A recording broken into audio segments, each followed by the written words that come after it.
Just when you thought politics couldn't get any stranger, New York City throws another curveball into the mix. Donald Trump, never one to shy away from the spotlight, recently hinted he'd love to be NYC mayor. Yes, you heard that right. This is the same Trump who famously left New York for Florida, after years of feuding with city leaders and trading barbs with local politicians. It's like your ex suddenly wanting to move back in and redecorate, acting as if nothing ever happened.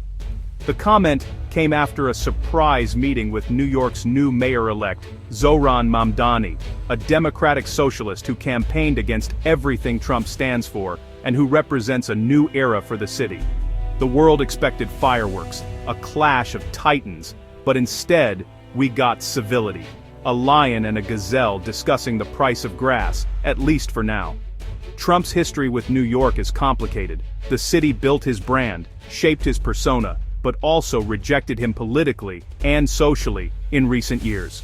So, is this about fixing the city? Or is it the ultimate power move to win over the one place that resisted him, to rewrite his legacy in the city that made him? Imagine the headlines, the rallies, the drama. A Trump mayoral campaign would be the biggest show on earth, with the city as its stage and the world watching. Every New Yorker would have an opinion, and the city that never sleeps would get even less rest, buzzing with debates from subway cars to corner delis. This single comment has opened a Pandora's box of possibilities, unleashing speculation, excitement, and a fair bit of anxiety across the 5 boroughs. Whether you love him or hate him, you have to admit, deep down you're a little curious to see what would happen if Trump actually ran for mayor. The idea is wild, unpredictable, and maybe even a little bit thrilling, but in New York, anything can happen. Stay tuned.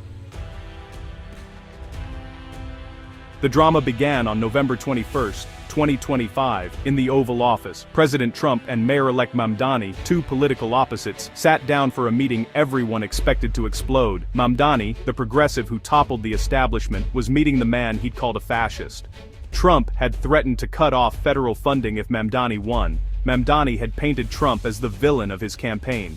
The press braced for a showdown, but when the doors opened, the world saw something else. A handshake, not a shouting match. The meeting, meant to be a tense formality, turned into a surprisingly cordial exchange. Both men emerged as potential partners, not adversaries. The media was stunned, the political world speechless. The great rivalry seemed to evaporate in a single afternoon. What did they talk about? No one expected this twist. Instead of crisis, we got cooperation. The question now, can it last? Facing the cameras, Trump praised Mamdani as rational, a stunning turnaround from his campaign insults. Just months earlier, the two had traded barbs on national television, their rivalry making headlines and fueling late-night comedy. Now, the tone had shifted dramatically, leaving reporters and political observers scrambling to make sense of the sudden change. Trump even said, "We agree on a lot more than I would have thought." It was a rare moment of candor, hinting at unexpected common ground between the former adversaries. Mamdani, who'd called Trump a fascist, got a shrug in response. "I've been called worse," Trump joked, drawing laughter from the room. The tension that once defined their relationship seemed to melt away, replaced by a surprising sense of mutual respect. The campaign trail insults were suddenly just business, not personal. Both men seemed eager to move past the drama, focusing instead on the challenges ahead. Trump seemed more interested in New York's future than old grudges. He spoke about the city's potential, emphasizing the need for unity and forward-thinking leadership. He even said, "The better he does, the happier I am."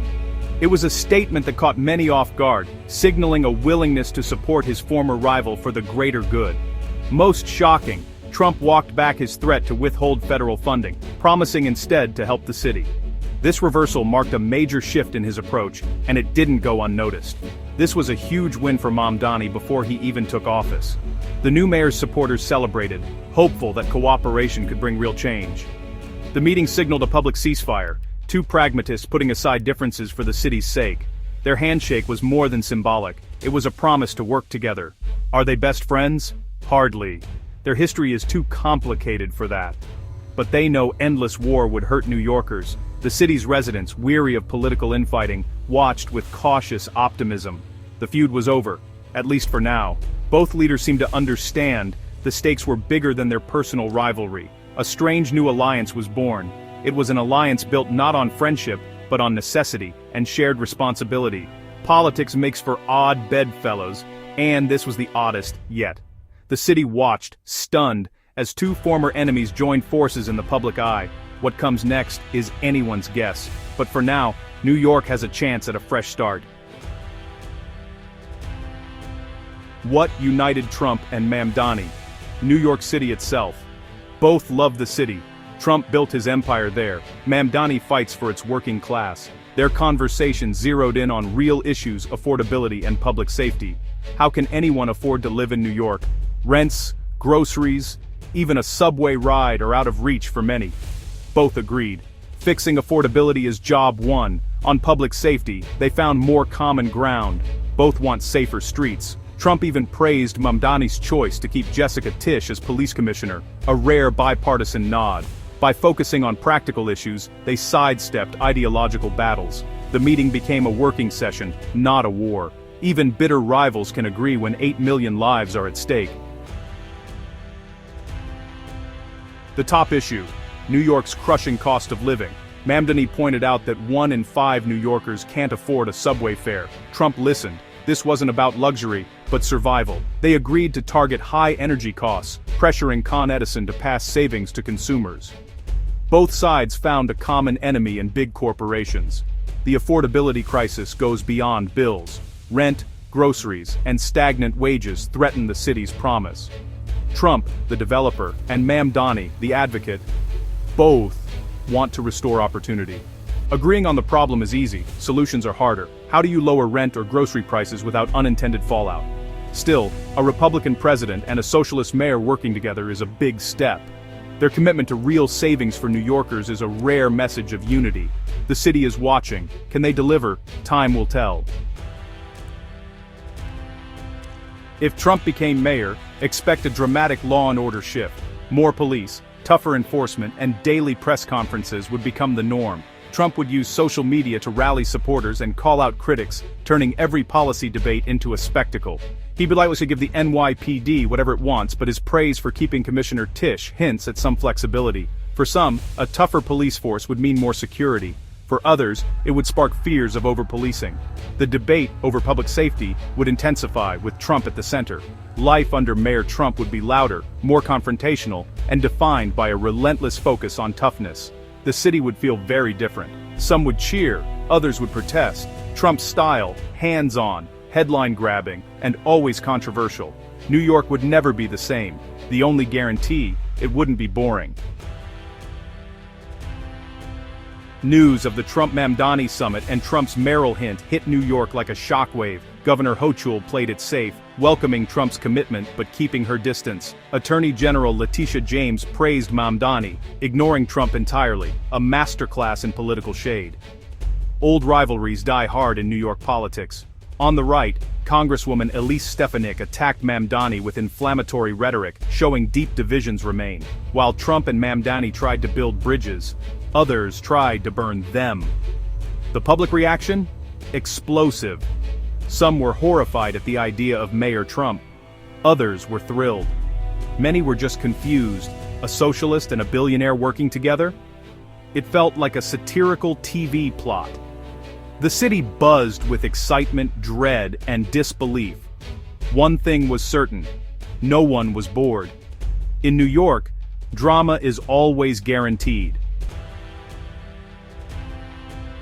If Trump became mayor, City Hall would get a dramatic makeover. Imagine Mar-a-Lago's gilded glamour colliding with Manhattan's historic heart. Ornate gold trim, plush carpets, and crystal chandeliers would transform the halls of power into a spectacle of luxury, making every city meeting feel like a high-stakes event. Press briefings would become must-see TV, packed with bold proclamations, headline-grabbing moments, and a flair for the dramatic. The media circus would be relentless, with every statement designed to dominate the news cycle and keep the city and the country watching. Trump would act as New York's ultimate promoter, promising to make the city greater than ever. Rallies and public events would be frequent, each one a show of confidence and bravado, with Trump at the center of attention. He'd summon CEOs and moguls to Trump Tower, cutting deals and demanding results. The city's business elite would be drawn into the spotlight, expected to to deliver on ambitious promises and bold new projects, tax breaks for allies, pressure on enemies. The line between public and private could blur. Backroom deals and handshake agreements would become the norm, raising questions about transparency and fairness in city government. For New Yorkers, life would change visibly. Fast-track construction, Trump-branded projects rising across the skyline, and controversial solutions to homelessness that spark heated debate on every block. He'd slash regulations for big, flashy wins, prioritizing spectacle over substance.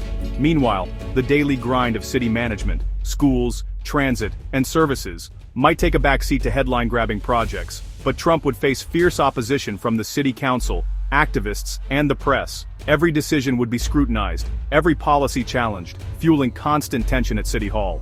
Every move would spark protests and lawsuits, with the city's legal and activist communities mobilizing at every turn to push back against controversial changes. New York doesn't bow easily, and its residents are famously outspoken.